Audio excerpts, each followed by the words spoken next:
La pluie martelait les fenêtres de Montfort House avec la fureur implacable d'une tempête d'automne anglaise. Lady Clara Ashcombe se tenait dans le hall d'entrée, l'eau ruisselant de l'ourlet de son manteau de voyage usé sur le sol en marbre immaculé. Elle regardait la petite flaque se former à ses pieds et ressentait une bouffée de honte familière, celle qui était devenue sa compagne constante depuis la mort de son père, 18 mois plus tôt. Sa grâce va vous recevoir maintenant.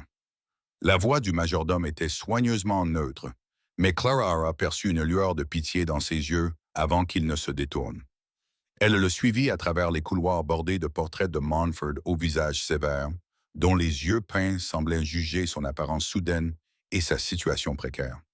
La porte du bureau s'ouvrit, révélant une pièce qui sentait le cuir, le tabac et l'argent ancien. Derrière un immense bureau en acajou était assis Julian Montfort, cinquième duc de Montfort, la tête brune penchée sur un grand livre. Il ne leva pas les yeux. Clara attendit. Le silence s'éternisa. Finalement, il posa sa plume avec une précision délibérée. Lady Clara Ashcombe. Sa voix était grave, froide, dépourvue de toute chaleur, fille du défunt comte d'Ashcombe, résidant actuellement dans ce qui reste du domaine de votre père, qui, si j'ai bien compris, est hypothéqué à outrance et devrait être saisi dans le trimestre. Clara sentit ses joues s'empourprer, mais elle garda le menton haut. Votre grâce est remarquablement bien informée de mes affaires privées.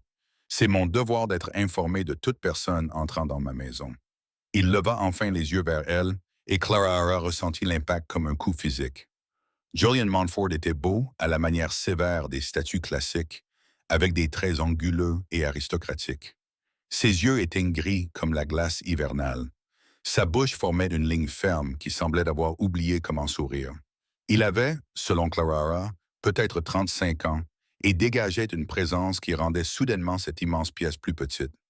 Lady Westbrook vous recommande vivement, poursuivit-il en se calant dans son fauteuil avec la grâce désinvolte d'un homme habitué à exercer une autorité absolue. Elle m'assure que vous êtes bien éduqué, accompli dans tous les ordres nécessaires et capable d'instruire ma fille dans les domaines de la conduite, de la musique, des langues et de la littérature. Je suis reconnaissant à madame de sa recommandation. Je n'ai pas fini. Les mots claquèrent comme un coup de fouet. Clara se tut.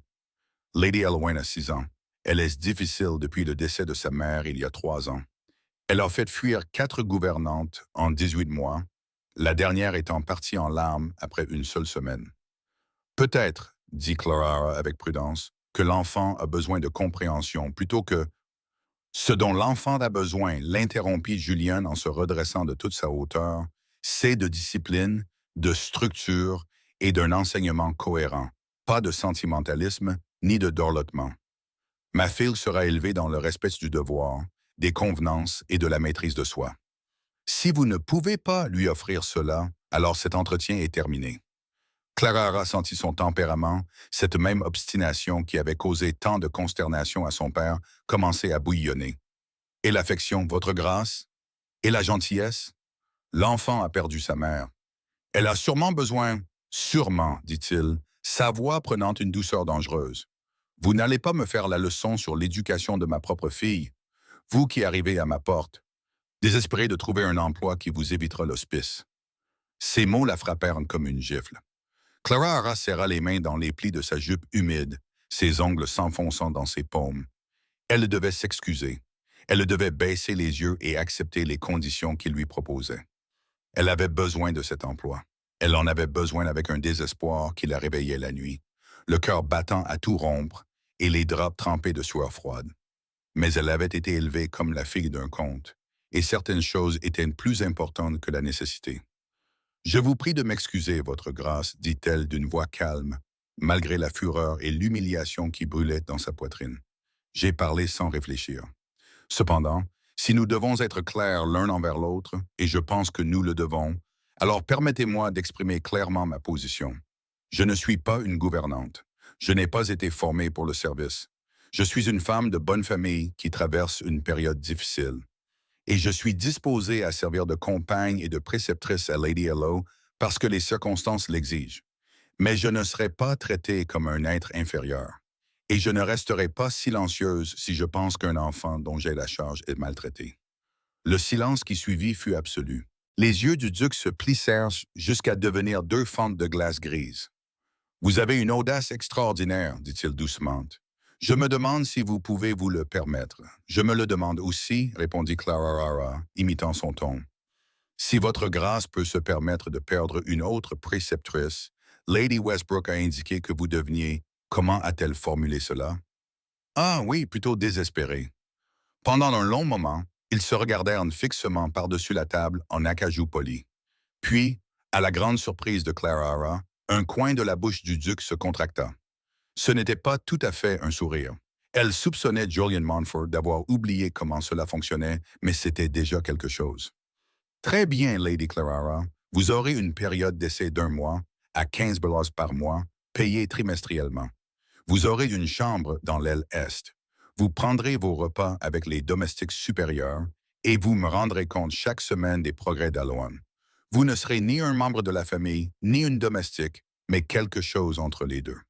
Votre fonction sera celle de compagne et d'instructrice, et vous garderez toujours cette distinction à l'esprit. 15 ans. C'était une insulte. Un gouverneur londonien pouvait demander 40, voire 50 hommes. Mais Clara n'avait aucune référence hormis la gentillesse de Lady Westbrook, aucune expérience, et des créanciers qui tournaient autour du domaine de son père comme des corbeaux. J'accepte, dit-elle doucement. Excellent, vous commencerez demain. Madame Hickson vous montrera vos quartiers. Il avait déjà repris sa plume, son attention se reportant sur son grand livre comme si elle avait cessé d'exister. Clara se tourna vers la porte, puis s'arrêta. Votre grâce, oui. Il ne leva pas les yeux.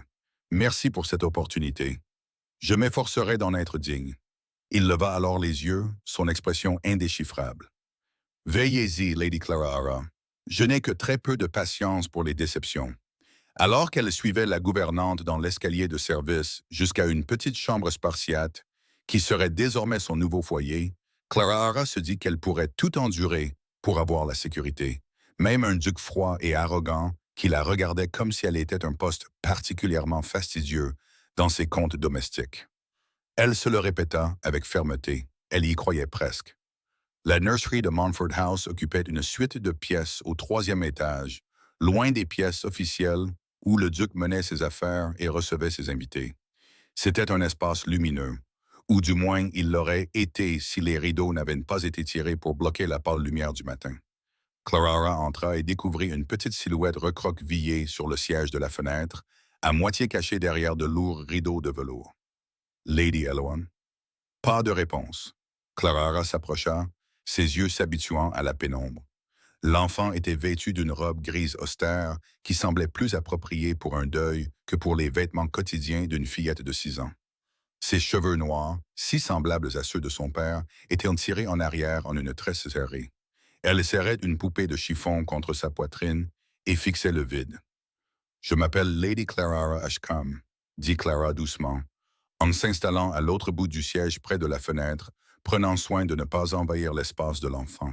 « Je vais être ta nouvelle compagne et ton enseignante. Toujours rien. » Mais Clara vit les petits doigts se crisper sur la poupée. « J'ai entendu dire que tu étais très intelligente, » poursuivit Clara sur le ton de la conversation. « Que tu savais déjà très bien lire et que tu connaissais mieux les mathématiques que la plupart des enfants 2 fois plus âgés que toi. C'est remarquable. » Une lueur d'intérêt dans les yeux sombres fut rapidement réprimée. « Je me demande, » dit Clara comme si elle pensait à voix haute, « si tu pourrais m'aider pour quelque chose. Tu vois, je suis nouvelle ici, et cette maison est immense. J'ai très peur de me perdre. Penses-tu que tu pourrais me faire visiter? Je t'en serais très reconnaissante. » Pendant un long moment, rien. Puis, à peine audible, « Tu vas partir de toute façon. Ils partent tous. » Le cœur de Clara se serra. Qui part? Ma chérie, tout le monde. Maman est partie.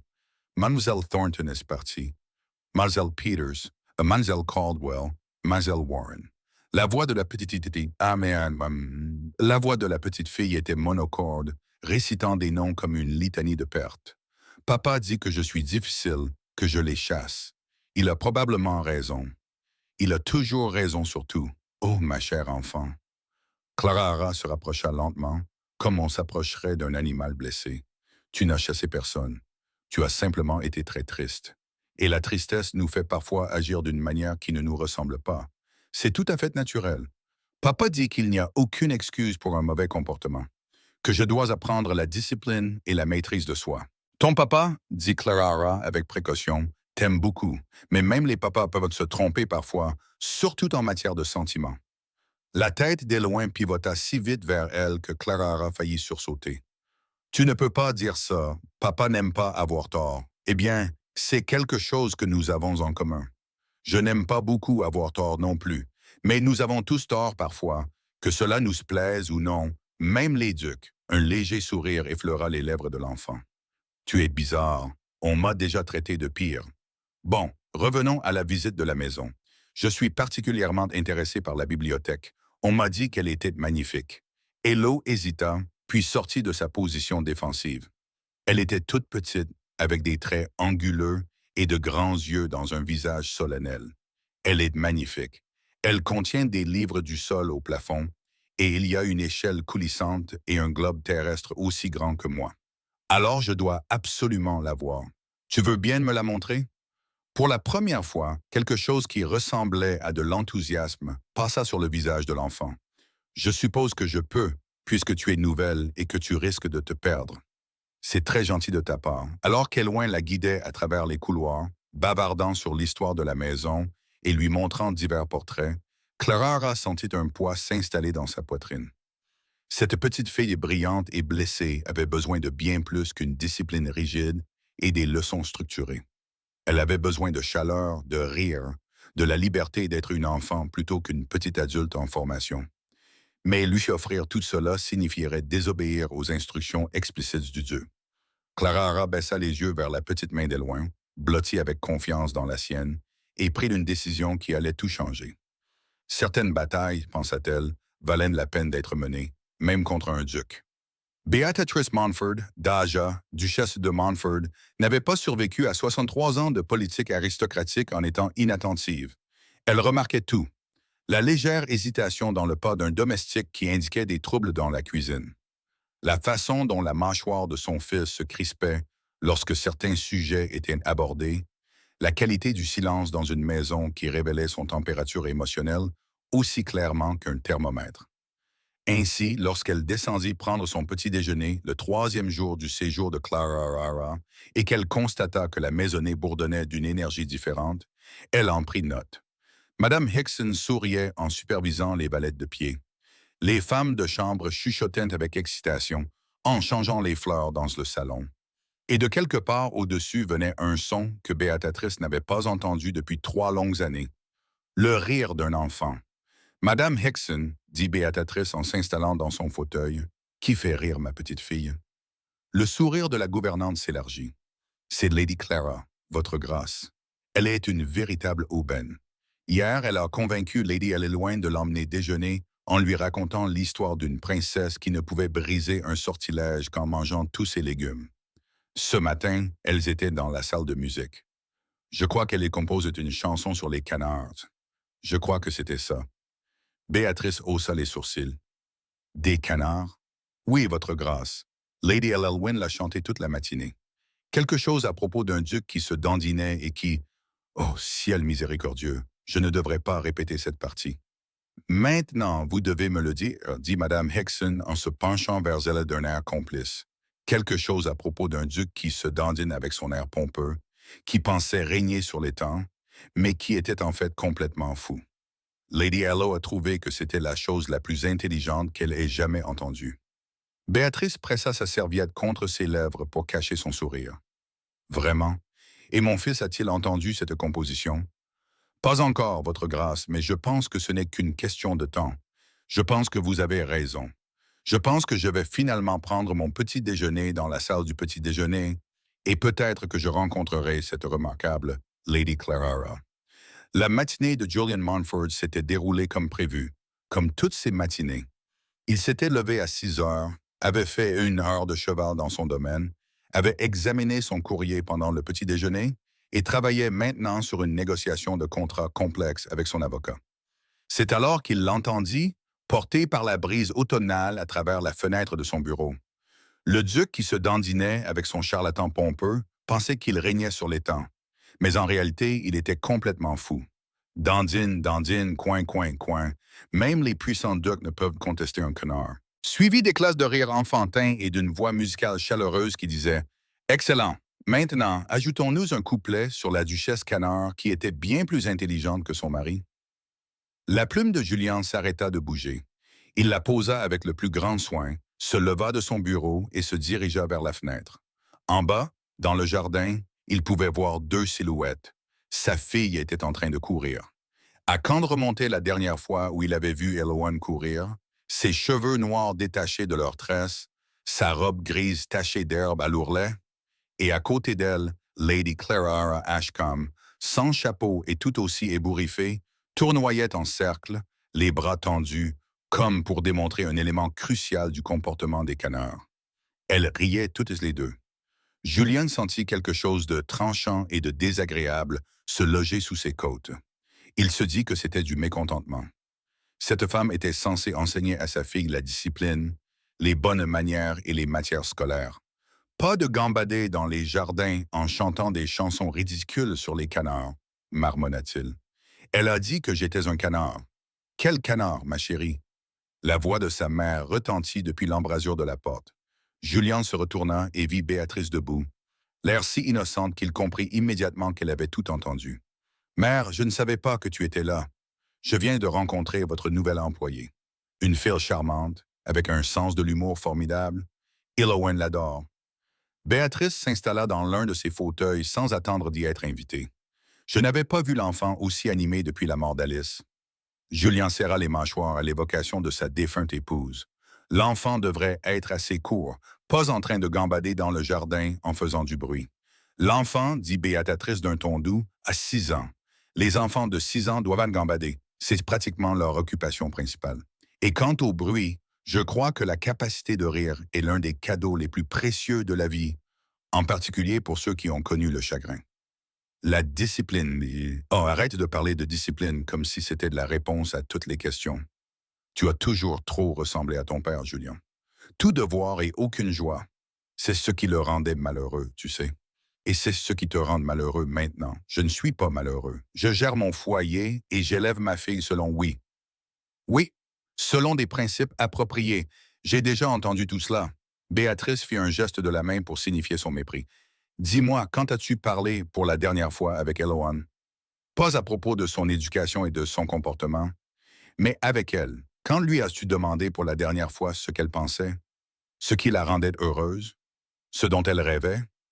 Le sentiment de malaise sous les côtes de Julien s'intensifia. Je la vois tous les soirs, je m'informe de ses études. Vous l'interrogez sur ses leçons, puis vous la renvoyez à la nurserie lorsqu'elle ne vous donne pas de réponse suffisamment détaillée. Cette pauvre enfant est terrifiée par vous, Julien. Terrifiée. C'est absurde. Je ne l'ai jamais frappée. Jamais. Il existe de nombreuses façons d'effrayer un enfant. La froideur peut être tout aussi dévastatrice que la cruauté. Peut-être même plus. Béatrice se leva en lissant sa jupe. J'aime bien Lady Clara. Je l'aime beaucoup. Je vous suggère de ne pas la faire fuir comme vous l'avez fait avec les autres. Je n'ai fait fuir personne. Elles sont parties parce qu'elles étaient incapables de gérer une enfant pleine d'entrain.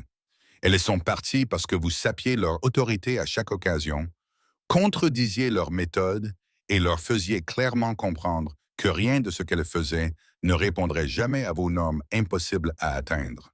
Béatrice s'arrêta à la porte. Lady Clara semble avoir du caractère, cependant. Et elle pourrait bien vous tenir tête. Ce sera intéressant à observer. Une fois qu'elle fut partie, Juliane retourna à la fenêtre. Le jardin était désormais vide. Les rires s'étaient estompés, mais il pouvait encore les entendre dans son esprit, la joie de sa fille, vive et débridée, et en dessous, cette autre voix, chaleureuse, taquine, totalement intrépide. Il se dit que la tension qu'il ressentait dans sa poitrine était due à l'irritation. Il y crut presque. Le premier rapport hebdomadaire de Clara au duc arriva le vendredi soir. Elle se tenait à nouveau dans son bureau, cette fois-ci sèche et légèrement plus posée, avec un compte rendu écrit des progrès d'Eloane à la main. Julien le lut en silence. Lorsqu'il leva enfin les yeux, son expression était indéchiffrable. « Vous avez appris à ma fille à chanter, dit-il d'un ton neutre. Je lui ai appris plusieurs chansons. Oui, la musique fait partie des compétences requises pour les jeunes filles. À propos des canards. Ah, il en avait entendu parler. Clara leva le menton. À propos des canards, oui, mais aussi des fleurs, du changement des saisons et de l'importance de la gentillesse. Les chansons sont un excellent outil mnémotechnique pour les jeunes enfants. Elles rendent l'apprentissage attrayant plutôt qu'ennuyeux. Et cet apprentissage attrayant exige apparemment que ma fille court dans le jardin en poussant des cris perçants. Votre fille ne criait pas, votre grâce. Elle riait. Il y a une différence considérable. Lady Clara. Julian posa le rapport et la fixa de ce regard gris qui faisait probablement trembler les hommes adultes. Je vous ai engagé pour éduquer ma fille, pas pour la transformer en Huan. Vous m'avez engagé pour être sa compagne et son instructrice. Une compagne offre sa compagnie, un concept qui, je commence à le soupçonner, vous est quelque peu étranger. Les mots sortirent d'avant que Clara ne puisse les retenir. Elle vit le visage du duc s'assombrir et se prépara à être renvoyée.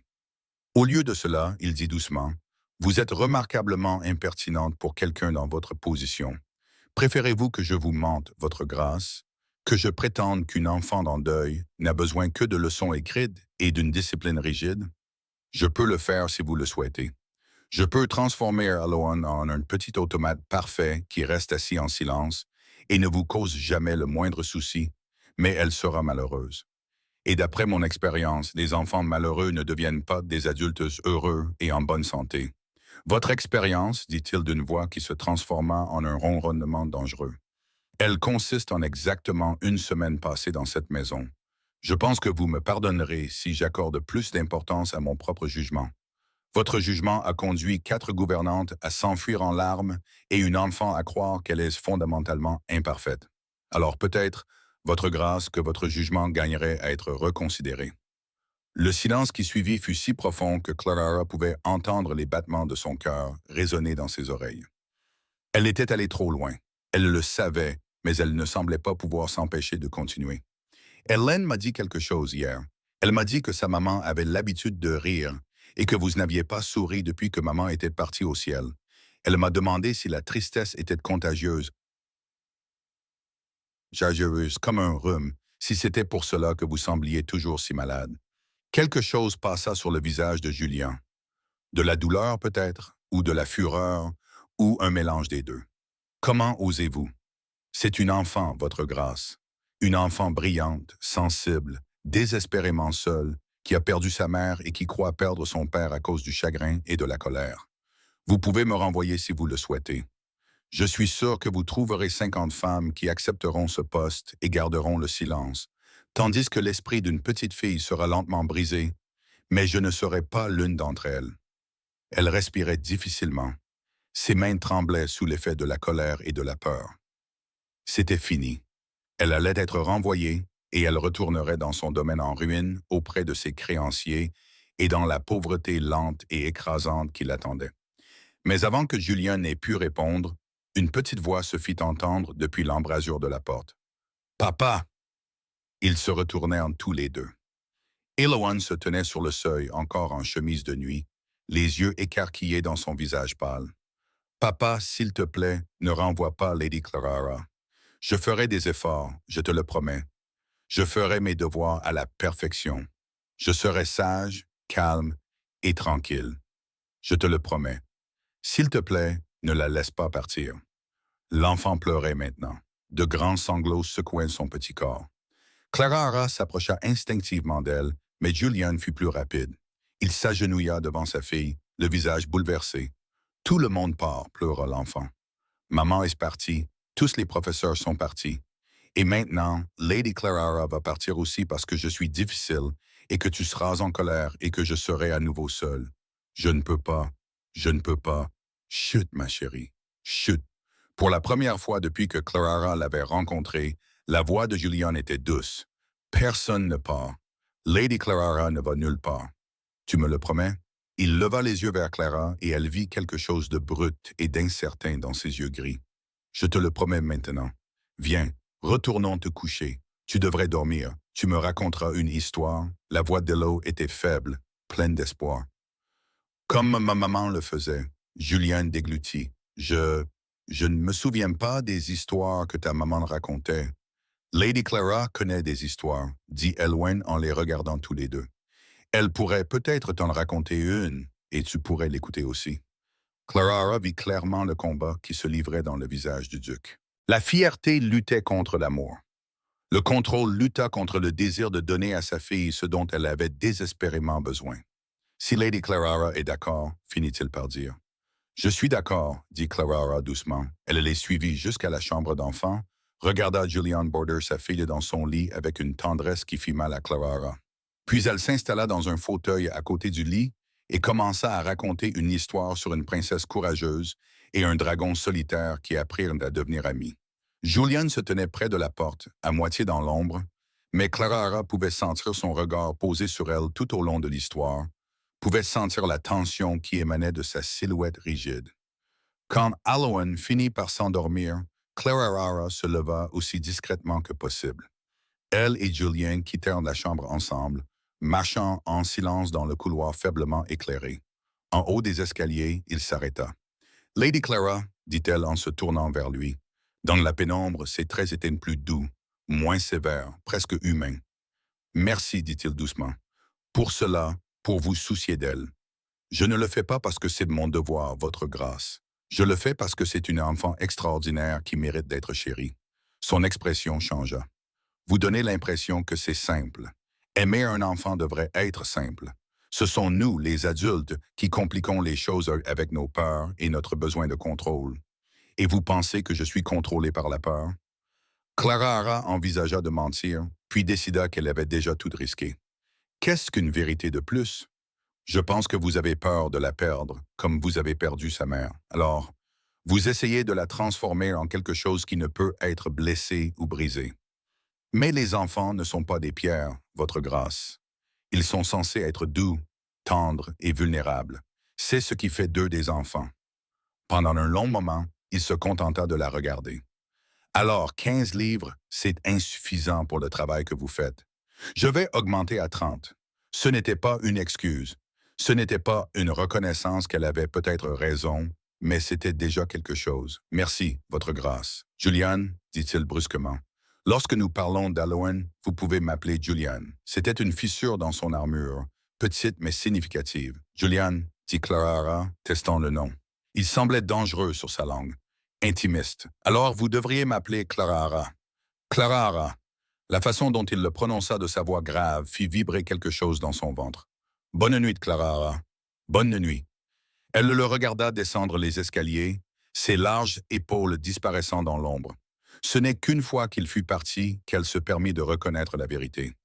Julian Montfort était dangereux, non pas parce qu'il était froid ou cruel, mais parce que sous cette apparence glaciale se cachait un homme capable de sentiments profonds, et Clara commençait à soupçonner qu'elle voulait vraiment être celle qui lui apprendrait à ressentir à nouveau. 3 semaines passèrent, et Montfort House se transforma. Cela commença par de petites choses. Hélène commença à prendre son petit déjeuner dans la salle à manger avec sa grand-mère, plutôt que dans la nurserie. Ses robes grises austères furent discrètement remplacées par des mousselines plus légères, dans des tons doux de bleu et de rose. Les rideaux de la salle d'études furent ouverts, laissant d'entrer le pâle soleil de novembre, et lentement, prudemment, Julian commença à tort, il se mit à les rejoindre pour les leçons des loin. Au début, il allait rester debout, raide, près de la porte, puis il s'approcha progressivement. Clara le regardait lutter pour ne pas intervenir, voyait sa mâchoire se crisper lorsqu'elle laissait Éloin faire des erreurs et en tirer des leçons plutôt que de la corriger immédiatement. « Elle n'apprendra jamais la discipline si vous permettez un tel laxisme, » dit-il un après-midi, après qu'Éloin eut passé 20 minutes à essayer de résoudre un problème de mathématiques toute seule. « Elle n'apprendra jamais à penser par elle-même si on ne la laisse pas se débattre, » répondit Clara calmement. « Regardez. » Ils regardèrent tous les deux le visage d'Éloin s'illuminer soudainement de compréhension. « Oh, je comprends maintenant. La réponse est 12, n'est-ce pas? »« Vraiment? » demanda Clara. « Oui, parce que si j'additionne ces 3-là, ces 3-là, ces 3-là et ces 3-là, expliqua Éloin à voix haute, gagnant en assurance à chaque étape. « Ça fait 12. Excellent raisonnement, ma chérie. Bravo. » Éloin rayonna, puis se tourna vers son père. « Tu as vu, papa? » »« Je l'ai trouvé moi-même. J'ai vu. » La voix de Julian était bourrue, mais son regard s'était adouci. « Tu t'en es très bien sorti. Après la leçon, alors qu'Éloin courait jouer dans le jardin sous l'œil vigilant d'une nourrice, Julien s'attarda. Tu avais raison, dit-il brusquement, de la laisser réfléchir par elle-même. J'ai été, dit-il après une pause, visiblement peiné d'admettre cela. J'ai été trop rigide. Tu as eu peur, dit Clara doucement. C'est différent. J'ai failli à Alice. Les mots semblaient lui arracher la gorge. Elle a été malade pendant des mois, et je ne m'en suis pas rendu compte. J'étais trop occupé par les affaires, par le Parlement, par des questions que je croyais importantes. Quand j'ai remarqué qu'elle était vraiment malade, il était trop tard. Le médecin a dit que si je les avais appelés plus tôt, il ne termina pas. Il n'avait pas besoin de le faire. Alors, vous avez décidé de contrôler tout ce que vous pouviez, dit Clara doucement. De remarquer chaque détail, de gérer chaque aspect de votre foyer et de la vie de votre fille. Parce que si vous pouviez simplement maintenir un contrôle parfait, peut-être que rien d'autre ne vous échapperait. Cela semble plutôt stupide quand vous le dites ainsi. Cela semble humain. Nous réagissons tous à notre manière au chagrin. Mais Julien, hésita-t-elle, avant de faire un petit pas vers lui. Vous ne pouvez pas protéger Ian de tous les dangers. La vie lui fera du mal, la décevra, la mettra à l'épreuve. Votre tâche n'est pas d'empêcher cela. C'est de lui donner la force et la résilience nécessaires pour y faire face. Et vous croyez que le rire et les chansons sur les canards lui donneront cette force. Je crois que c'est l'amour qui la lui donnera. Le reste n'est qu'une question de méthode. Il resta silencieux pendant un long moment, ses yeux scrutant son visage avec une intensité qui lui coupa le souffle. Ils se tenaient maintenant très près l'un de l'autre, suffisamment près pour qu'elle puisse voir les légères rides au coin de ses yeux, les mèches argentées qui parsemaient ses tempes. « Vous êtes tout à fait remarquable, dit-il doucement. Vous le savez, n'est-ce pas? Avant que Clara puisse répondre, la voix de Beatrix retentit depuis l'entrée. « Julian, te voilà. J'ai besoin de toi pour régler un différend avec Madame Hickson au sujet des préparatifs de Noël. Nous sommes déjà en retard, et si nous ne... » « Oh, s'interrompit-elle, observant la scène avec un plaisir évident. « Est-ce que je dérange? »« Pas du tout, » répondit rapidement Clara en reculant. « J'allais juste voir Alohan dans le jardin. Elle s'enfuit avant que l'un d'eux ne puisse la retenir, le cœur battant à toute rompre. Ce soir-là, Béatrice coinça Clara dans la bibliothèque. « Ma chère, dit-elle en s'installant dans le fauteuil à côté de celui de Clara, avec l'air de quelqu'un qui se prépare à une longue conversation. Je pense que nous devrions avoir une discussion franche. » Clara eut un pincement au cœur. « Votre grâce? Oh, appelez-moi Béatrice. Votre grâce me fait me sentir vieille. » La duchesse d'Ager sourit chaleureusement. « Je voulais vous dire à quel point je vous suis reconnaissante pour ce que vous avez fait pour Eloane. Le changement qui s'est opéré en elle est tout simplement miraculeux. C'est une enfant merveilleuse. Elle avait simplement besoin d'être considérée comme une enfant plutôt que comme un problème à résoudre. Oui, je m'en rends compte. Les yeux perspicaces de Béatrix scrutèrent Clara avec une perception déconcertante. J'ai également observé le changement chez mon fils. Clara sentit une vague de chaleur lui monter au cou. Je ne vois pas ce que vous voulez dire. Bien sûr que vous voyez. Vous êtes une femme intelligente et vous avez remarqué la façon dont il vous regarde quand il pense que personne ne le voit. La façon dont il trouve des excuses pour être présent pendant les cours. La façon dont sa voix change quand il prononce votre nom. Béatrice. Je ne te critique pas, ma chère. Bien au contraire, Julien est à moitié mort depuis le décès d'Alice. Non pas que leur mariage ait été particulièrement heureux avant sa maladie. Il avait été arrangé, tu vois, alors qu'il sortait à peine de l'école, par devoir et tout ça. Ils s'aimaient bien, je suppose, mais il n'y avait pas de passion, pas de véritable complicité. Puis elle est morte, et il a complètement enfermé son cœur, quel qu'il fût. Béatrice tendit la main et tapota celle de Clara. Tu l'as ramenée à la vie. Tu lui as redonné des sentiments, et rien que pour ça, je pourrais t'embrasser. Je n'ai rien fait. Je ne suis que la préceptrice de sa fille. Je n'ai aucune autre aspiration que... Oh, je t'en prie, je ne suis pas né de la dernière pluie, et toi non plus. J'ai vu la façon dont tu le regardes, moi aussi. Le sourire de Béatrice devint malicieux. Tout ce que je dis, c'est que si quelque chose devait se développer entre toi et Julien, tu aurais mon soutien total et mon aide si tu en avais besoin. Rien ne peut se développer, dit Clara fermement, même si son cœur affirmait le contraire. La distance entre un duc et une gentille dame appauvrie est insurmontable. C'est absurde. Julian est suffisamment riche et puissant pour épouser une ramoneuse s'il le souhaitait. La société ricanerait pendant une saison, puis passerait au scandale suivant. Béatrice se leva en lissant sa jupe. De plus, l'amour a le don de rendre soudainement tout à fait gérable ce qui semblait insurmontable. Vous verrez. Après son départ, Clara resta assise dans l'obscurité grandissante, son livre oublié sur ses genoux. L'amour, était-ce bien cela? Cette conscience constante de la présence de Julian, la façon dont son pouls s'accélérait lorsqu'il entrait dans une pièce, la chaleur qui envahissait sa poitrine lorsqu'il souriait à sa fille, ou la douleur aiguë qu'elle ressentait lorsqu'il baissait sa garde et qu'elle apercevait l'homme solitaire et affligé qui se cachait sous l'armure du duc. C'était stupide, dangereux, une voie qui ne pouvait mener qu'à un chagrin d'amour. Mais alors qu'elle était assise dans la bibliothèque, avec son odeur de papier ancien et de bougies en cire d'abeille, Claire O'Hara reconnut une vérité qu'elle avait évitée jusqu'alors. Il était déjà trop tard pour protéger son cœur. Elle était tombée amoureuse de Julian Montfort et elle n'avait absolument aucune idée de ce qu'elle devait faire. La tension entre eux grandissait de jour en jour. Elle était palpable dans le frôlement des doigts lorsque Julian tendait un livre à Clara, dans la façon dont son regard s'attardait sur son visage pendant les leçons de piano d'Aloan, dans le silence chargé qui s'installait chaque fois qu'il se retrouvait seul. Un après-midi, au début du mois de décembre, Clara commit l'erreur de s'aventurer dehors sans son manteau. Elle avait seulement l'intention d'aller chercher Éloin dans le jardin, mais l'enfant avait couru devant, laissant Clara grelotter dans le vent glacial. « Tu vas attraper la mort. » Elle se retourna et vit Julian s'avancer vers elle, déjà en train d'ôter son manteau. Avant qu'elle n'ait pu protester, il le posa sur ses épaules. Il était lourd et chaud et dégageait un parfum de bois de santal et quelque chose qui lui était propre. « Merci », parvint-elle à dire. Il se tenait tout près d'elle, les mains toujours posées sur ses épaules, là où il avait déposé le manteau. « Tu devrais mieux prendre soin de toi. Je suis tout à fait capable de le faire. » « Je sais que tu es capable. Tu es la femme la plus capable que j'ai jamais rencontrée. Mais même les femmes capables ont parfois besoin que quelqu'un prenne soin d'elles. » Ses pouces dessinaient de petits cercles sur ses épaules, leur contact brûlant à travers le tissu de sa robe.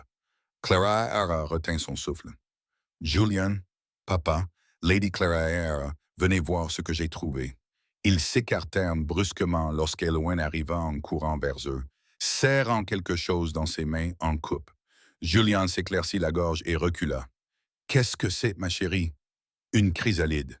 Et regarde, on peut voir le papillon à l'intérieur. » Lady Clara dit qu'au printemps, il sortira et s'envolera.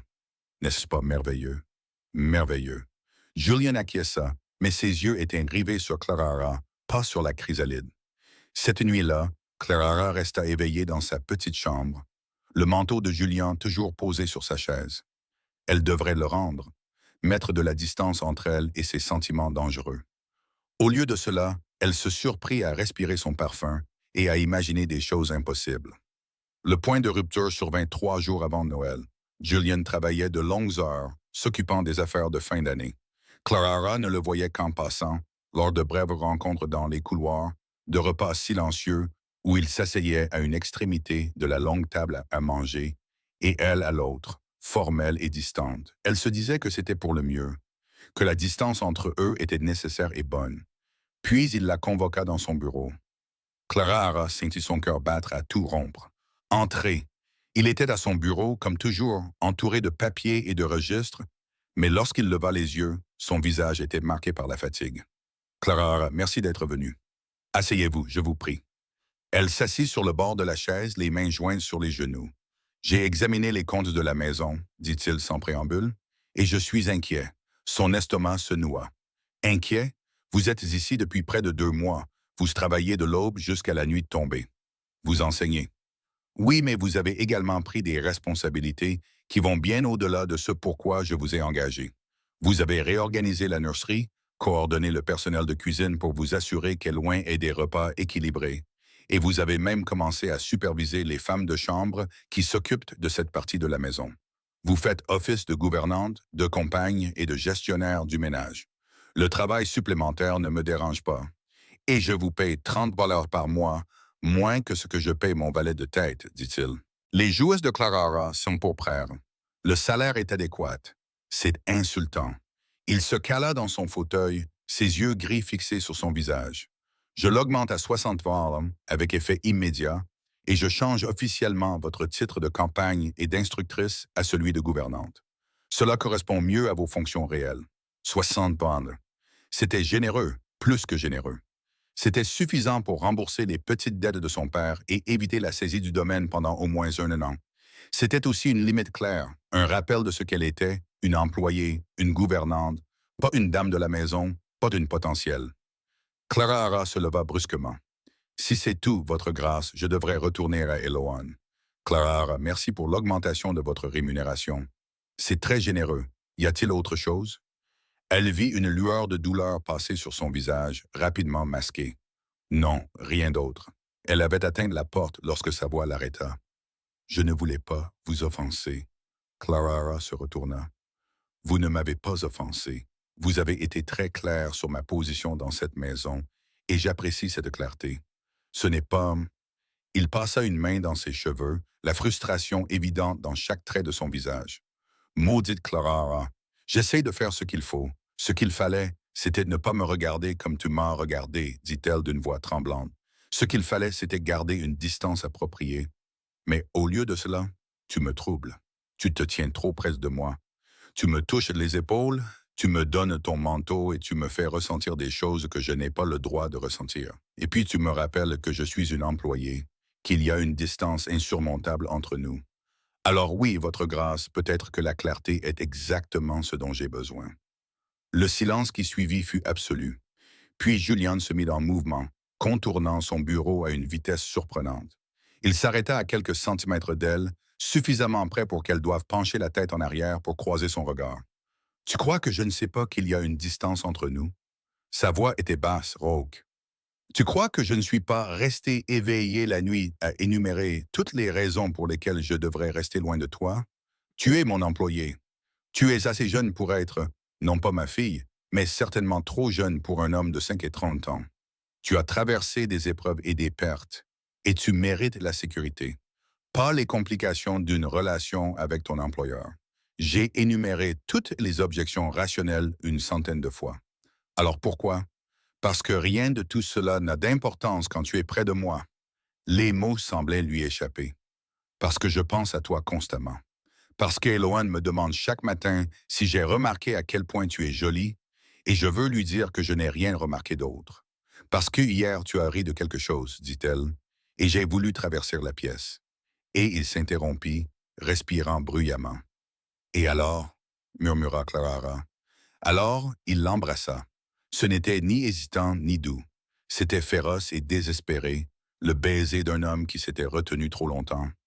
Ses mains encadrèrent son visage, le relevant vers le sien, et la retenue soigneusement construite par Clara vola en éclats.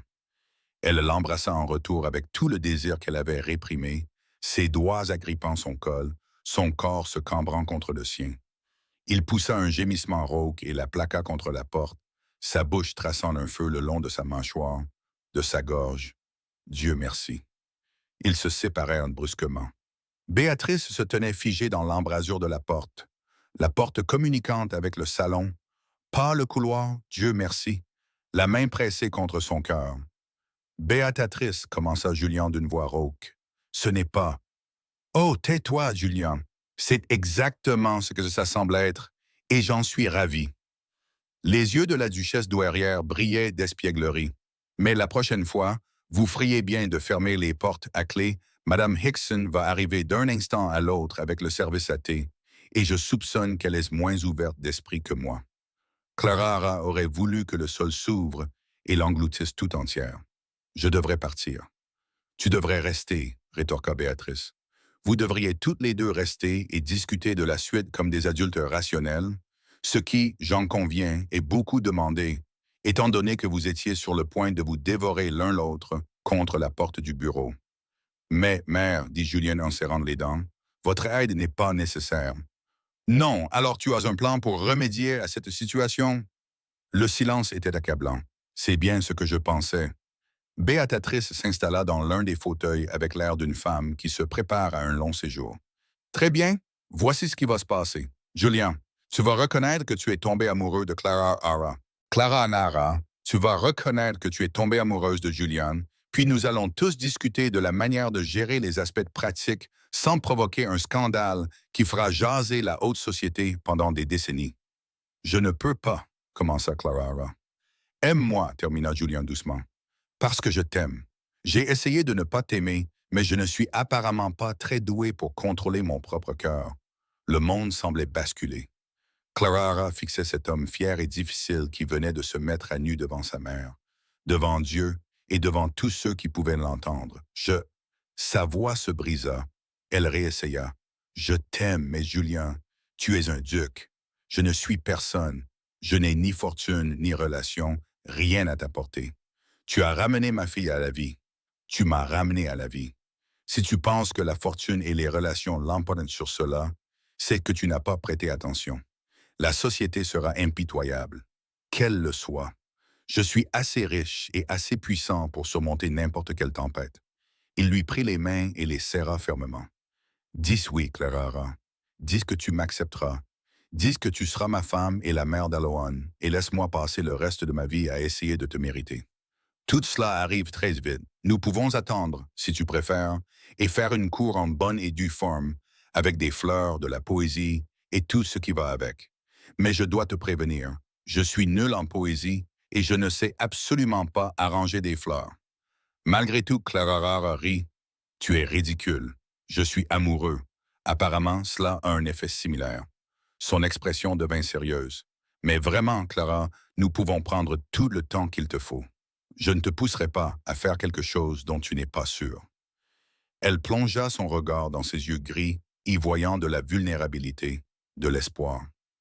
Et elle pensa à Hello, qui avait déjà commencé à l'appeler Mama Clara quand elle pensait que personne ne l'entendait. À Béatrice, qui était devenue plus une mère pour elle en 2 mois que sa propre mère ne l'avait été en 23 ans, à cette maison qui était devenue son foyer. Oui, dit-elle. Oui, je veux t'épouser. Le sourire de Julien était transformateur, illuminant tout son visage d'une joie qu'elle n'avait jamais vue auparavant. Il l'attira vers lui, posant son front contre le sien. Dieu merci, je commençais à être à court d'arguments rationnels. Oh, tu n'as jamais eu d'arguments rationnels, dit Béatrice d'un ton enjoué. Tu avais du désespoir, de la détermination et une incapacité totale à admettre que tu avais tort, mais ça a l'air d'avoir marché. Bon, passons aux détails pratiques. Mais avant qu'elle puisse continuer, la porte s'ouvrit brusquement et Eloine apparut, le visage rayonnant d'excitation.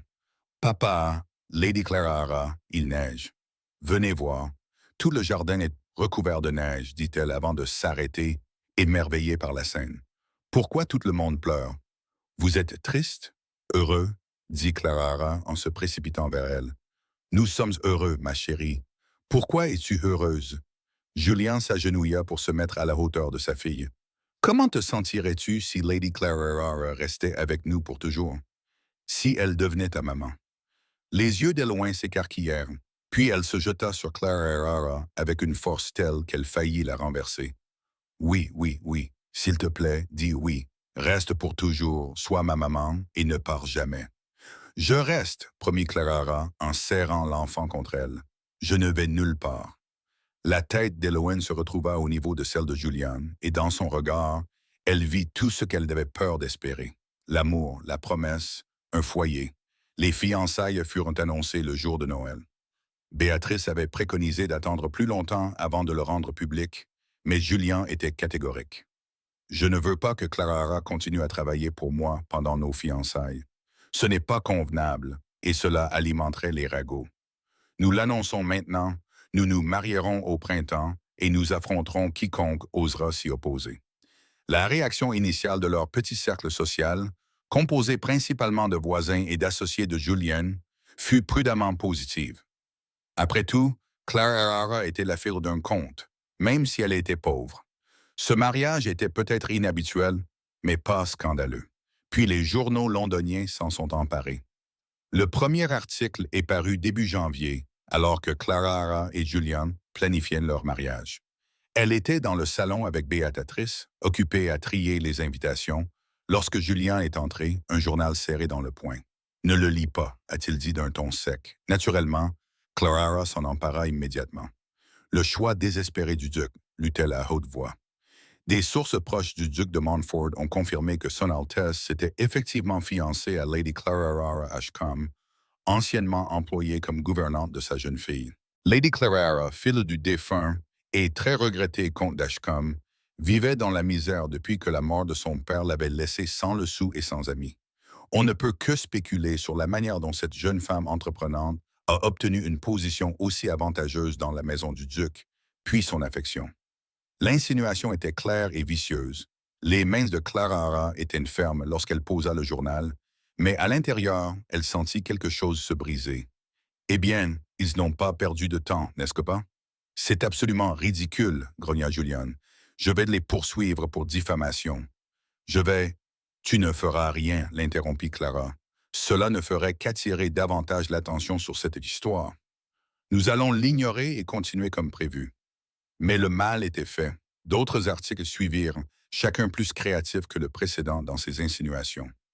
Clara était tour à tour décrite comme une aventurière intrigante qui avait séduit son employeur, une chasseuse de fortune désespérée qui avait piégé un veuf en deuil, ou, plus créatif encore, une gouvernante calculatrice qui s'était délibérément rendue indispensable à un enfant sans mère. La réaction du ton était, comme on pouvait s'y attendre, vicieuse. Plusieurs familles qui avaient accepté leur invitation au mariage ont envoyé leurs regrets. D'autres, qui avaient auparavant été cordiaux avec Julian, se sont soudainement trouvés indisponibles pour des réunions. Clara le supportait avec un calme apparent, mais Julian voyait à quel point cela l'affectait. Elle était devenue plus silencieuse, plus renfermée. L'étincelle qui l'avait attirée vers elle commençait à s'éteindre. Peut-être, dit-elle un soir, près d'un mois après l'annonce de leur fiançailles, devrions-nous envisager des fiançailles plus longues? Laisser à la société le temps de s'habituer à l'idée. Si nous nous marions trop vite, cela ne fera que confirmer leurs soupçons. Ils étaient dans la bibliothèque, soi-disant pour revoir les plans du mariage. Mais Julien pouvait voir la défaite dans ses yeux, et cela le mettait en rage. Absolument pas. Nous nous marierons en avril comme prévu, Julien. Non. Il posa son verre avec suffisamment de force pour le faire résonner. Je ne laisserai pas une bande d'aristocrates blasés et de journalistes à scandale dicter ma vie ou la tienne. Il ne s'agit pas seulement de nous. Il faut penser à Eloane. Si elle entend ce qu'ils disent à mon sujet, Eloane sait que tu l'aimes, c'est tout ce qui compte. Vraiment? La voix de Clara était aiguë de frustration. Quand elle sera plus âgée, quand elle fera son entrée dans la société, ils s'en souviendront.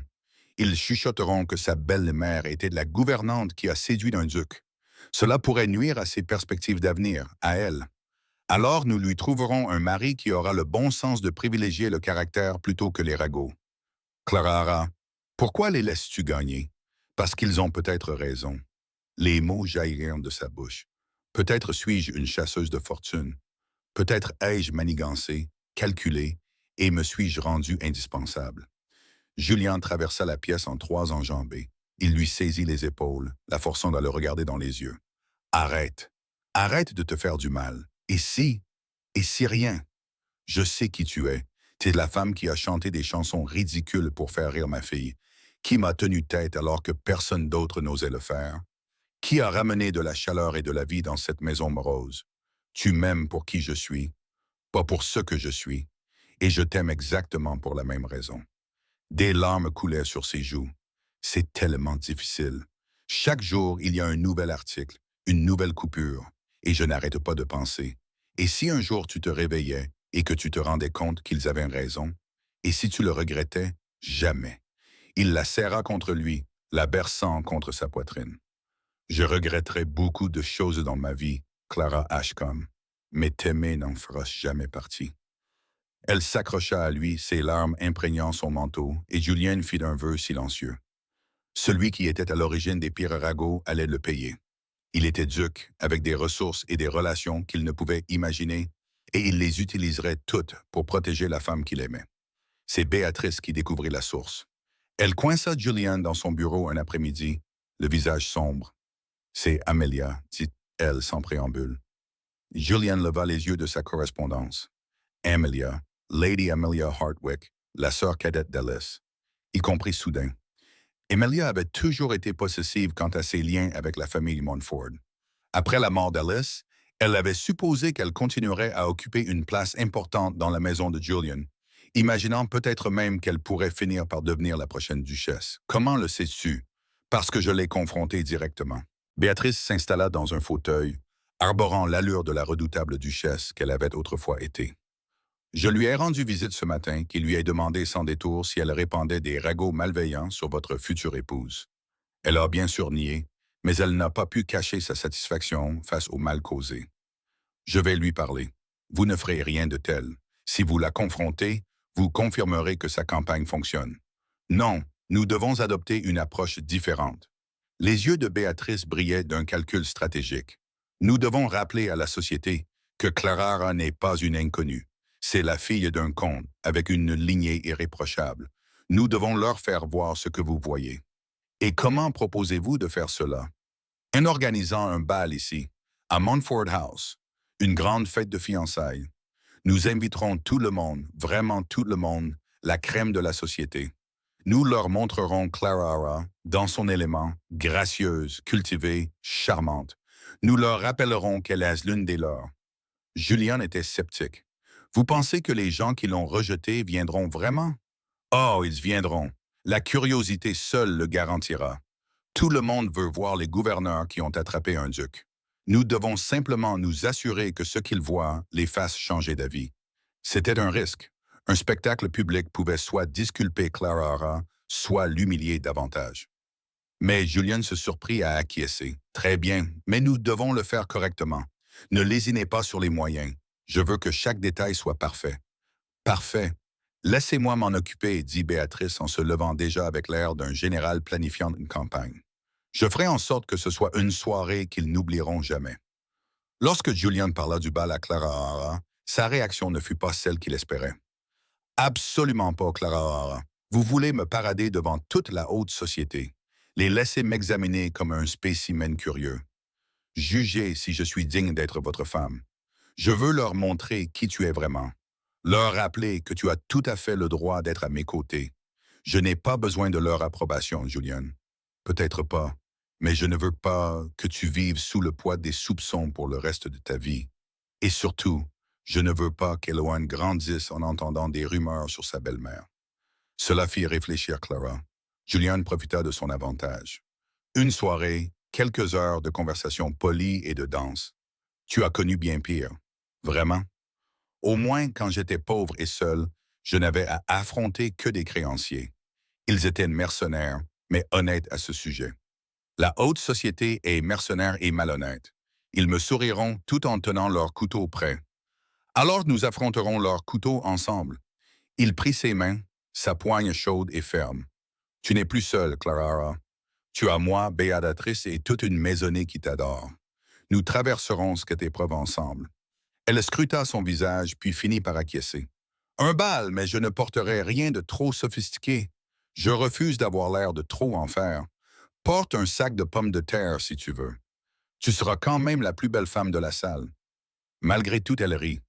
Maintenant, je sais que tu es éperdument amoureux. Ma beauté n'a jamais été mon principal atout. Peut-être pas, mais ton courage, ton intelligence, ta capacité à aimer, tout cela est plus beau que n'importe quelle beauté conventionnelle. Continue à parler ainsi, et je finirai peut-être par croire que tu m'aimes pour autre chose que ma capacité à m'occuper de ta fille. Je t'aime pour 1000 raisons, et m'occuper brillamment d'Éloane n'est que l'une d'entre elles. Il la serra contre lui, respirant le parfum de lavande de ses cheveux. Mais j'avoue que te voir avec elle fait battre mon cœur de manière extraordinaire, comme si... Imagine à quoi tu ressemblerais en tenant notre propre enfant. Clara a eu le souffle coupé. Julian, je sais que nous n'en avons pas discuté et que ce n'est pas encore nécessaire, mais je me surprends à y penser. À une maison remplie d'enfants, à Éloane ayant des frères et sœurs, à... Elle le fit taire d'un baiser. Quand ils se séparèrent enfin, tous deux haletants, elle posa son front contre le sien. Une crise à la fois, dit-elle doucement. D'abord, nous survivons à ce bal. Ensuite, nous planifions notre mariage. Puis, dit-elle en souriant, nous pourrons discuter de remplir cette immense maison avec d'autres petits Montford. Est-ce que c'est oui?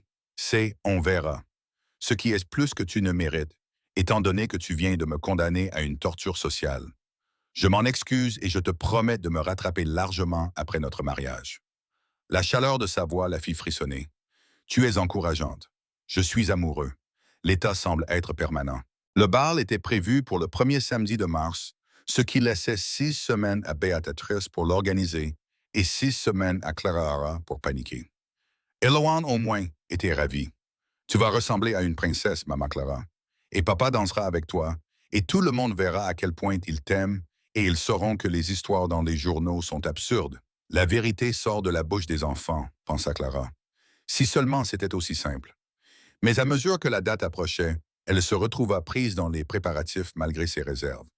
Béatrice insista pour engager une modiste de Londres afin de créer la robe de Clara. Pas question de faire appel à la couturière du village, ma chérie. Pas pour ça. Et le résultat était à couper le souffle.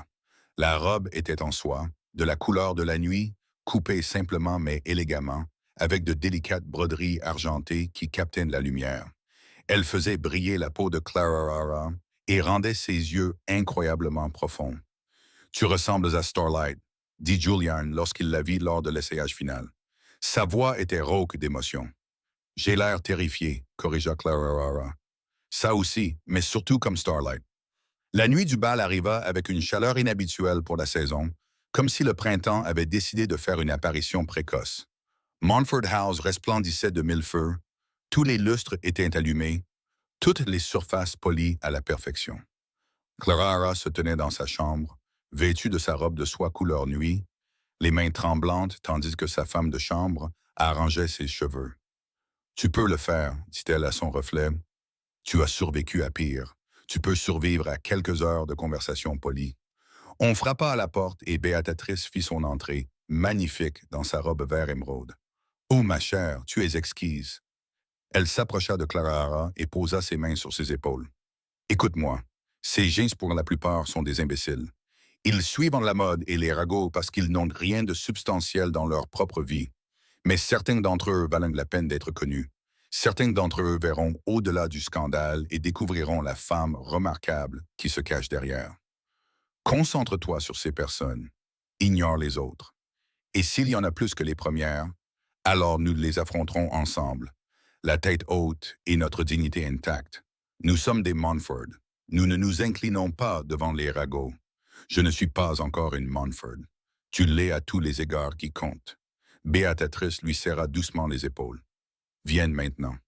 Julian attend, et si je connais bien mon fils, il est en train de user le tapis. » Julian faisait effectivement les 100 pas lorsqu'ils descendirent dans le hall principal. Il se retourna à leur approche, et l'expression de son visage fit oublier toute l'anxiété de Clara. Il semblait avoir oublié comment fonctionnaient les mots. « Adéquat », répondit Clara. « Dévastateur, absolument dévastateur.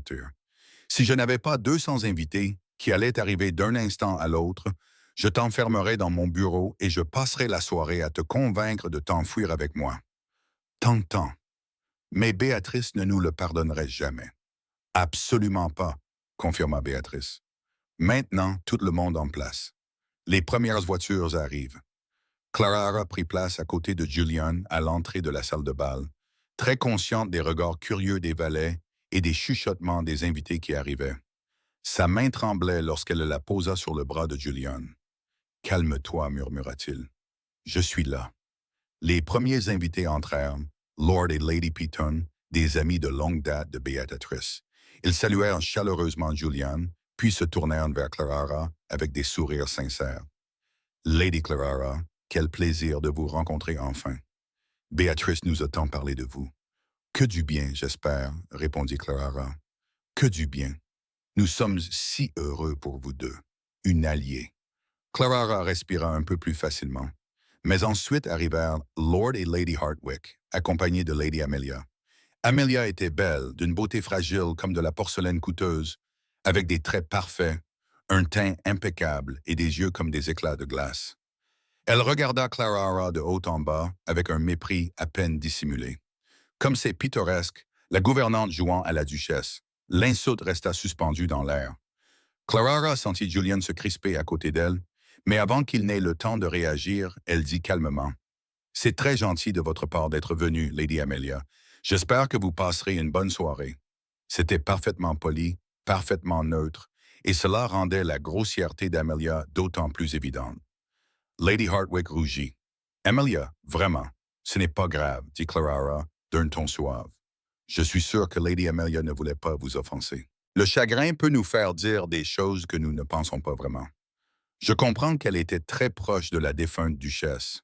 C'était une diversion magistrale, attribuant la méchanceté d'Amelia au deuil plutôt qu'à la malveillance, tout en rappelant à tout le monde la grâce de Clara face à la pression. Béatrice rayonnait. La main de Julian se resserra sur le bras de Clara en signe d'approbation silencieuse. Et Amelia, déjouée, n'eut d'autre choix que de passer à autre chose. Bien joué, murmura Julian une fois qu'ils furent hors de portée de voix. Elle n'est pas la première personne à me mépriser. J'ai de l'expérience. Le reste de la file d'attente défilait dans un tourbillon de noms et de visages. Certains invités étaient chaleureux, d'autres neutres, d'autres encore clairement désapprobateurs, mais aucun n'osait être aussi ouvertement grossier qu'Amelia. Enfin, heureusement, le dernier invité arriva. L'orchestre se mit à jouer et Julian se tourna vers Clara. « M'accordez-vous cette danse, madame? Je suppose que vous y êtes obligée. Il serait étrange que vous ne dansiez pas avec votre propre fiancé. Je danserais avec vous même si vous étiez une servante. Mais j'avoue que cette robe me donne envie de faire bien plus que danser. » Julian, siffla-t-elle en sentant ses joues s'empourprer. « Tenez-vous bien, je me comporte toujours bien, c'est profondément ennuyeux.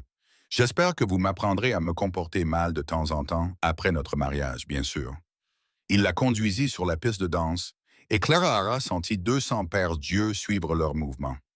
La musique s'amplifia, et ils commencèrent à valser. « Tout le monde nous regarde, » murmura-t-elle. « Laissez-les regarder. Qu'ils voient à quel point tu es belle, à quel point tu es parfaite dans mes bras, à quel point je suis absolument, complètement et irrévocablement amoureux de toi. Tu vas me faire pleurer. Je t'en prie, ne fais pas ça.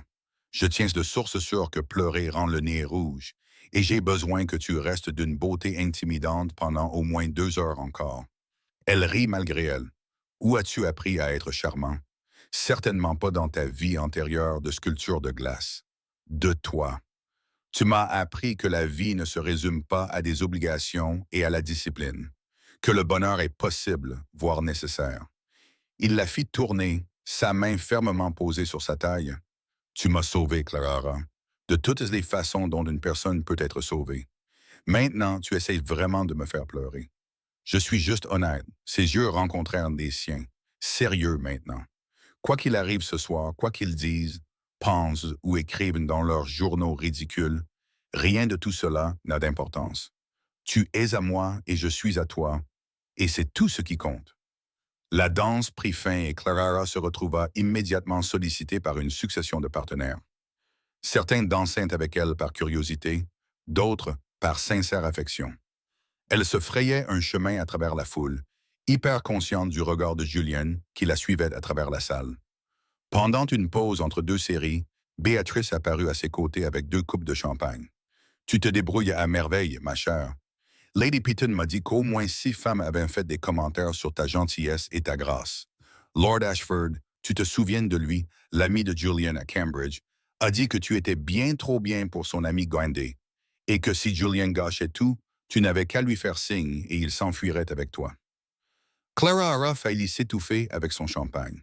Il n'a pas dit ça. Bien sûr que si. Julian avait l'air prêt à le provoquer en duel. C'était délicieux. L'expression de Béatrice devint plus sérieuse. Il y a eu des rumeurs, bien sûr. Amelia a répandu son venin dans les couloirs. Mais je pense que l'opinion générale est en train de basculer en votre faveur. Vous êtes en train de les convaincre. Je n'essaie pas de convaincre qui que ce soit. J'essaie juste de survivre. C'est la même chose, en fait. Béatrice fit teinter son verre contre celui de Clara pour trinquer à la survie. Et à l'expression sur le visage d'Amelia lorsqu'elle réalisera qu'elle a perdu. Plus tard, alors que le souper était annoncé, Julian apparut pour escorter Clara jusqu'à la salle à manger. Mais avant qu'ils ne puissent bouger, Lady Amelia se plaça sur leur chemin. Votre grâce, puis-je vous demander un instant? Il y a une question concernant le domaine d'Alice qui nécessite une discussion. C'était une manœuvre habile. Julian pouvait difficilement refuser sans paraître impoli, mais Clara vit le calcul dans les yeux d'Amelia et comprit qu'il s'agissait d'une nouvelle attaque. Bien sûr, répondit Julian froidement. Après le souper, ma fiancée et moi étions justement. Oh, Lady Clara peut certainement vous accorder quelques instants. Après tout, elle doit être habituée à se débrouiller sans vous. Je crois comprendre que c'est le rôle des gouvernantes, de se débrouiller seules. La pique était claire. Clara sentit la colère monter en elle, mais avant qu'elle n'ait pu répondre, une voix familière coupa l'attention. Lady Amelia, quel plaisir de vous voir. Je voulais vous demander votre avis sur une question de la plus haute importance. Tout le monde se retourna. Une femme âgée vêtue d'une magnifique robe de soie violette se tenait derrière Amelia, ses yeux perçants pétillants de malice. La duchesse de Pemberton, dit Amelia, incapable de cacher sa surprise. La duchesse de Piton était l'une des arbitres les plus redoutables de la société. Son approbation pouvait faire ou défaire une réputation. Oui, oui, bonjour ma chère. Maintenant, dites-moi, j'ai entendu des rumeurs extraordinaires selon lesquelles vous auriez répandu des ragots sur les fiançailles du duc. Vous n'auriez pas pu être aussi stupide, n'est-ce pas? De dire du mal du choix de la fiancée d'un veuf en deuil, surtout quand cette fiancée est la fille d'un comte dont la lignée remonte à la conquête. Vous comprenez sûrement à quel point cela vous discréditerait.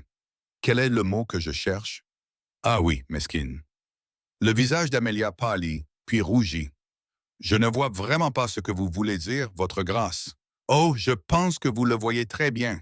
Et je pense que tout le monde ici le voit aussi. Maintenant, allez-vous-en. Je souhaite parler aux fiancés. Amelia s'enfuit. La duchesse se tourna vers Clara et Julian avec un sourire satisfait. Voilà, cela devrait mettre fin à ces absurdités. Maintenant, Lady Clara, Béatrice m'a dit que vous étiez une musicienne accomplie. J'espère que vous nous ferez l'honneur d'une performance après le souper. Clara retrouva sa voix. Oui, bien sûr, votre grâce. Je serai honoré. Excellent. J'aime beaucoup les bons scandales, mais j'aime encore plus voir les gens méritants obtenir ce qu'ils méritent. Et vous, ma chère, vous méritez d'être heureuse. Vous deux, d'ailleurs. Elle s'éloigna, laissant Clara et Julian la regarder avec stupéfaction. Est-ce que cela vient vraiment de se passer? Murmura Clara. Je crois que la duchesse de Péton vient de vous déclarer officiellement approuvé, dit Julian, la voix émerveillée. C'est Clara. C'est énorme. Son opinion a plus de poids que celle de presque tout le monde dans la société. Le bal a donc été un succès. Le bal a été un triomphe. Tu as été un triomphe. Il porta sa main à ses lèvres et embrassa ses jointures. Je t'avais dit qu'il verrait ce que je vois. Que vois-tu? Tout. Je vois absolument tout quand je te regarde. Le bal se poursuivit bien après minuit, et lorsque les derniers invités partirent, Clara était épuisée, mais ravie. Ils avaient réussi. Ils avaient affronté les ragots et en étaient sortis victorieux. Dans le hall d'entrée, après le départ de la dernière calèche, Julien la prit dans ses bras. Fatiguée, épuisée, triomphante, terrifiée, soulagée, choisis n'importe laquelle ou toutes. Et heureuse, Clara lui sourit. Oui, ça aussi, sans aucun doute. Tant mieux, car j'ai une autre surprise pour toi. Il la conduisit dans son bureau où une pile de papier l'attendait sur son bureau. Qu'est-ce que c'est? L'hypothèque sur la propriété de ton père, entièrement remboursée. La maison est à nouveau à toi, Clara, libre et sans dette. Elle fixa les documents, puis le regarda. Julien, je ne peux pas. Tu ne peux pas simplement. Je peux et je l'ai fait. C'est mon cadeau de mariage. Je sais que tu y as des souvenirs, de bons souvenirs d'avant la maladie de ton père. J'ai pensé que tu voudrais peut-être la garder. Peut-être l'utiliser pour y installer une maison de campagne ou y créer une école, ou simplement savoir quelle est cela si jamais tu en as besoin. Des larmes coulèrent sur les joues de Clara. C'est trop. Ce n'est rien comparé à ce que tu m'as donné. Il prit son visage entre ses mains et essuya doucement ses larmes avec ses pouces. Tu m'as donné de l'espoir, des rires, de l'amour. Tu as donné une mère à Éloin. Tu as fait de cette maison un foyer. Quelques hypothèques, c'est un petit prix à payer pour cela. Je t'aime, murmura-t-elle, tellement que cela m'effraie parfois. Tant mieux, car je t'aime encore plus et j'ai l'intention de passer le reste de ma vie à te le prouver. Il l'embrassa profondément et longuement, et Clara oublia le bal, les commérages, tout sauf l'homme dans ses bras et l'avenir radieux qui s'ouvrait devant eux. Le mariage eut lieu par une belle matinée d'avril dans la chapelle de Montfort House. Clara se tenait dans la petite antichambre, fixant son reflet dans le miroir. Sa robe de mariée était en soie ivoire, simple et élégante, avec de la dentelle délicate aux manches et à l'encolure. Béatrice avait tressé des fleurs d'oranger dans ses cheveux, et elle portait les perles de la mère de Julian, un cadeau de Béatrice qui les avait fait pleurer toutes les deux. « Es-tu prête, ma chérie? » Béatrice se tenait derrière elle, radieuse dans sa robe de soie rose. « Je crois que oui, même si je m'attends toujours à me réveiller et à découvrir que tout cela n'était qu'un rêve. Si c'est un rêve, nous le faisons tous ensemble, ce qui serait plutôt extraordinaire. » Béatrice lui serra les épaules. Julian est déjà dans la chapelle, marchant naturellement, et Éloin vibre d'excitation. Elle est convaincue que cela fait d'elle une princesse. D'une certaine manière, je suppose que c'est le cas à tous les égards qui comptent. Tu vas faire d'elle la petite fille la plus heureuse d'Angleterre, Clara. Tu l'as déjà fait. On frappa doucement à la porte, puis Éloin apparut, vêtue d'une version miniature de la robe de Clara.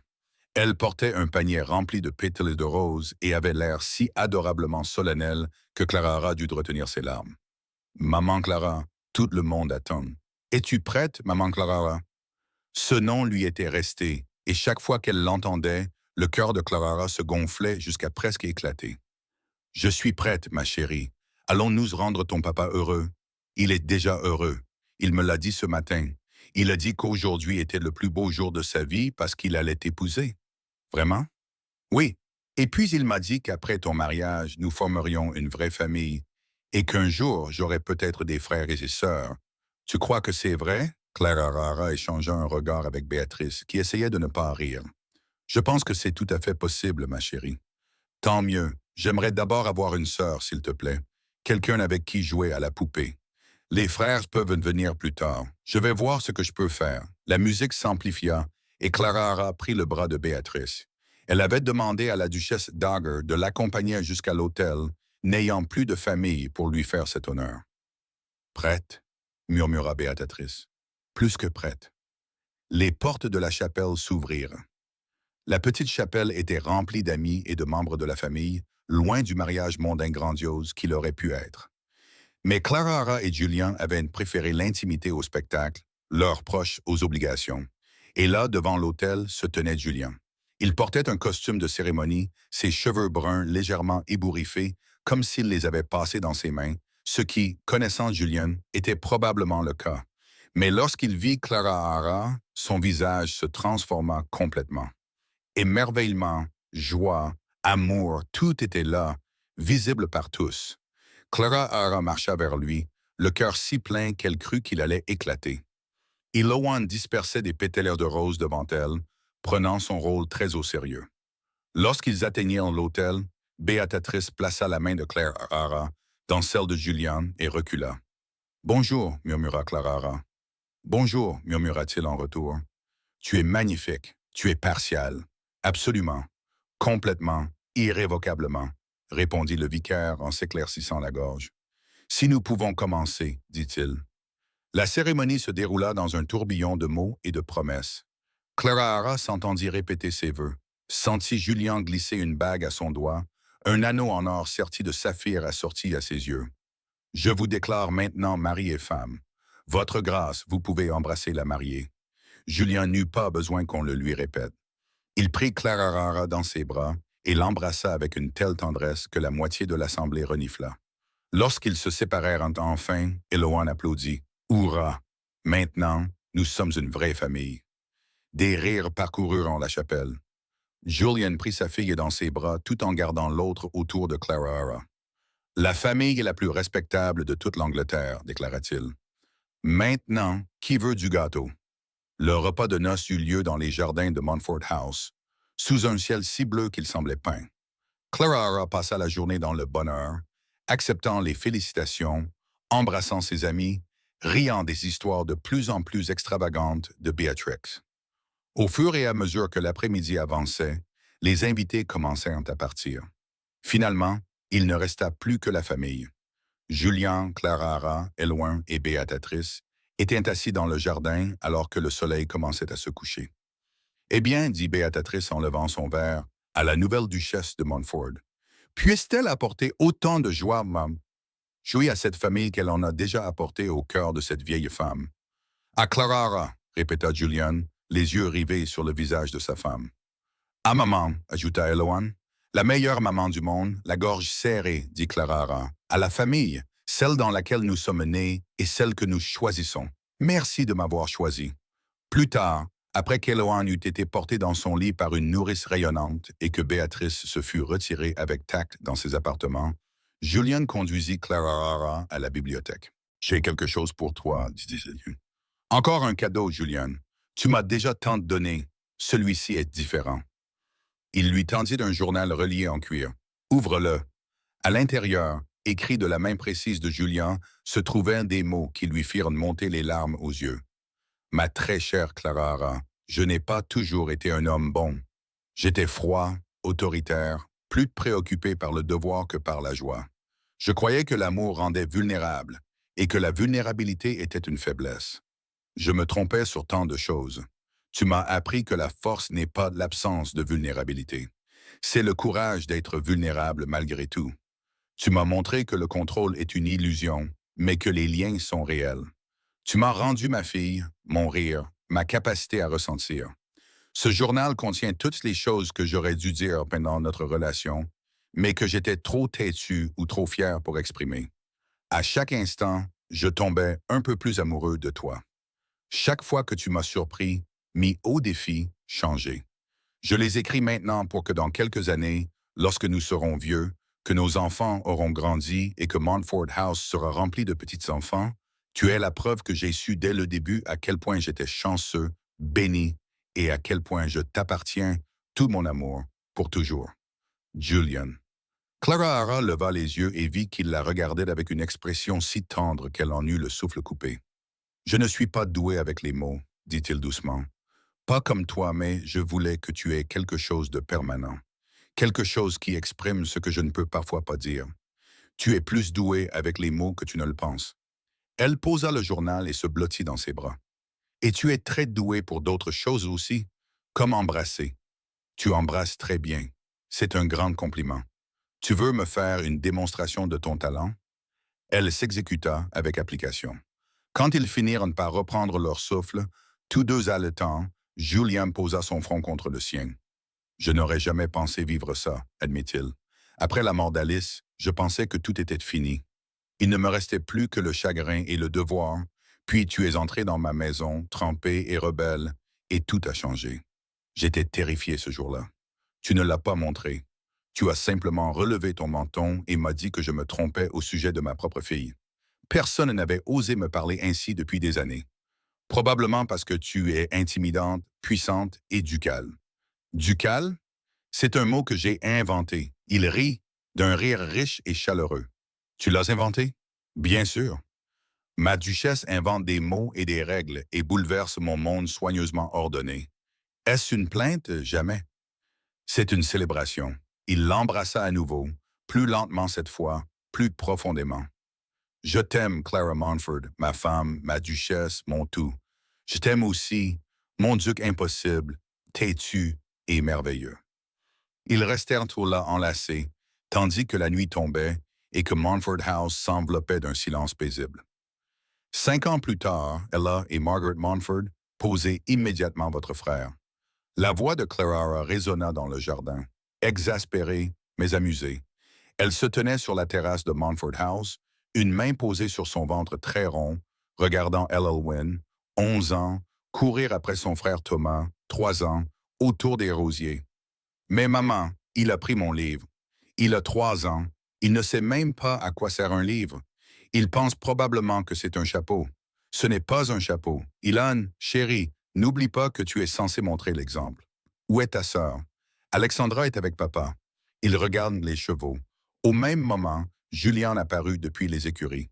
Alexandra, âgée de 2 ans, était perchée sur ses épaules, tous deux couverts de foin. « Avant que tu ne dises quoi que ce soit, » commença Julian. C'était entièrement l'idée d'Alexandra d'aller explorer l'écurie. Bien sûr que oui. Notre fille n'est jamais responsable de quoi que ce soit. Clara essaya de prendre un air sévère et c'était mais c'était difficile alors que sa fille gloussait et que son mari avait l'air si merveilleusement débraillé. Pour ma défense, j'ai bien essayé de l'en empêcher. Elle est remarquablement déterminée pour quelqu'un qui pèse moins qu'un sac de farine. Elle tient ça de toi. Absolument pas. Elle tient ça de toi. Je suis calme et raisonnable en toutes circonstances. Eloane ricana depuis sa position dans les rosiers. Papa, tu t'es disputé avec le vicaire pendant 20 minutes dimanche dernier au sujet de l'interprétation correcte de ce verset de la Bible. C'était une discussion théologique, pas une dispute. Il y a une différence. Clara rit, le son clair dans l'air printanier. Julian fit asseoir Alexandra et rejoignit sa femme, passant ses bras autour d'elle, ou autant que son ventre le lui permettait. « Comment te sens-tu? » murmura-t-il. « Énorme. Celui-ci va être gigantesque. Je suis convaincu que je porte un petit cheval ou un autre Montfort opiniâtre. Que Dieu nous vienne en aide. » Il sourit et posa une main sur son ventre. Immédiatement, le bébé donna un coup de pied. Toujours aussi actif, à ce que je vois. Actif est un euphémisme. Cet enfant n'a pas arrêté de bouger depuis 3 jours. Je commence à soupçonner qu'il s'entraîne pour l'athlétisme ou qu'il prépare son évasion. C'est aussi possible. Ils restèrent là, insomnes, à regarder leurs enfants jouer dans le jardin. Hello apprenait à Thomas à faire des colliers de marguerite. Alexandra courait après les papillons avec une détermination sans faille. « As-tu déjà pensé à ce que nous serions devenus si tu n'étais pas parti ce jour-là? » demanda Julien doucement. Clara savait exactement de quel jour il parlait. Tout le temps, même si je pense que tu aurais fini par reprendre tes esprits. Je n'en suis pas si sûr. J'étais remarquablement têtu. J'étais. Il rit et la serra contre lui. Tu as raison. Je suis remarquablement têtu. Au présent, c'est l'une des choses que j'aime chez toi, parmi tant d'autres. Comme ton dévouement envers nos enfants. La façon dont tu t'es adouci avec eux. Enfin, relativement adouci, alors que tu étais si rigide avant. La façon dont tu me regardes comme si j'étais la chose la plus précieuse au monde. Tu es la chose la plus précieuse au monde. Toi et ces petits monstres que nous avons créés. Il embrassa sa tante. Même si j'avoue que te voir grossir avec nos enfants ne me lasse jamais. Tu es magnifique comme ça. Je suis énorme. Magnifiquement énorme. Ce n'est pas mieux. Que dirais-tu de magnifiquement, glorieusement, splendide enceinte? Elle lui donna une tape sur la poitrine. Arrête d'essayer de me charmer. Je ne peux pas m'en empêcher. Te charmer est l'une de mes activités préférées, juste après Julien et les enfants. J'allais dire, lire de la poésie ensemble. À quoi pensais-tu? Tu es impossible, impossiblement amoureuse de toi. Il y a une différence. Béatrice sortit de la maison, ses cheveux argentés brillant au soleil. À 68 ans, elle était toujours aussi formidable, même si l'âge l'avait quelque peu adoucie. Vous voilà tous, cachés dans le jardin pendant que je m'occupais de votre maison toute la matinée. Mais ses yeux pétillaient. Le déjeuner sera servi dans 20 minutes. Vous feriez bien de rendre votre tribu présentable. Merci, Béatrice, dit Clara chaleureusement. Que ferions-nous sans vous? Vous sombreriez dans le chaos, j'imagine, même si vous vous en sortez admirablement bien sur ce plan. Elle regarda Julian avec une affection maternelle. Votre mère serait fière, vous savez, de l'homme que vous êtes devenu. Le père, le mari. Julian déglutit. Je l'espère. J'en suis sûr. Allez, venez tous. Et Julian, veuillez retirer le foin des cheveux de votre fille avant de l'amener à table. Nous ne sommes pas des fermiers, même si Alexandra embrasse avec enthousiasme la vie rurale.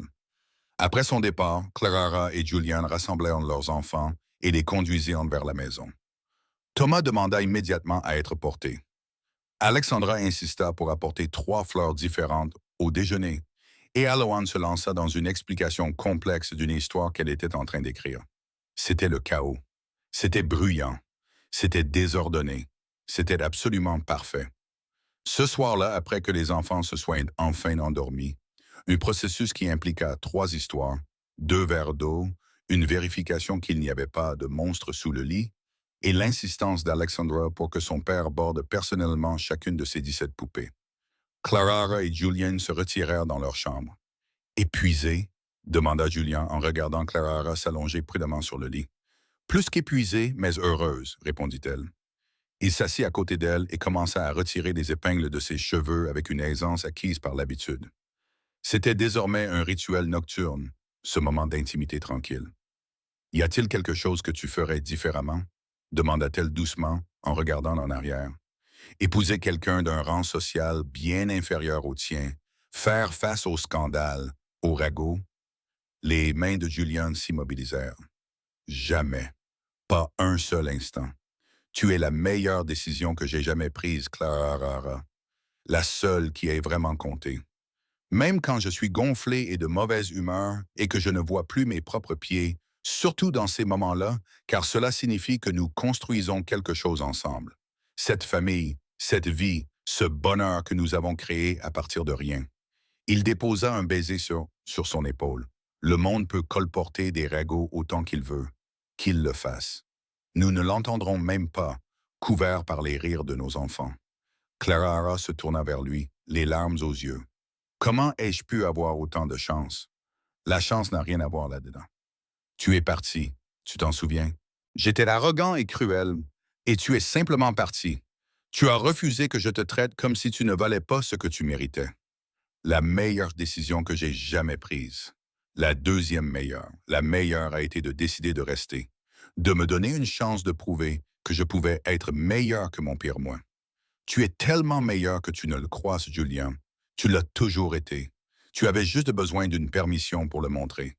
Ils s'allongèrent ensemble, Clara se blottissant contre le corps de Julien, comme elle l'avait fait 1000 fois auparavant.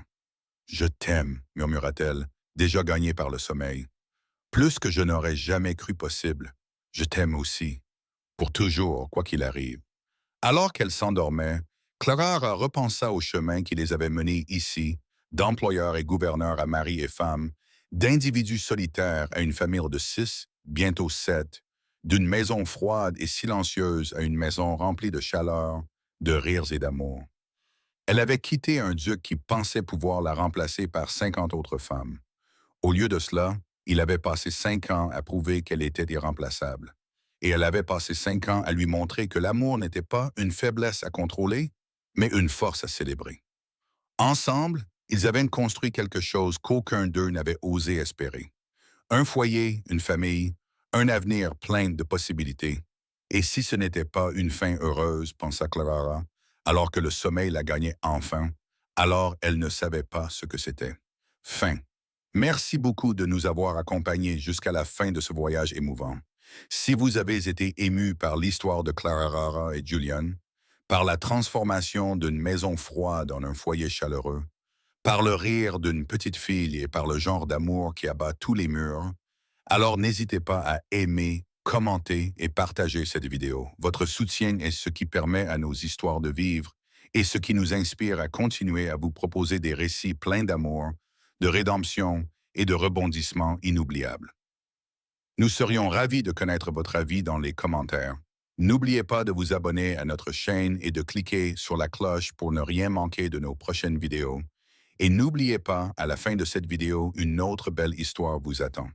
Cliquez pour poursuivre votre voyage dans un monde d'amour réconfortant et de destin inattendu. Merci d'être là, les légendes de toute l'équipe.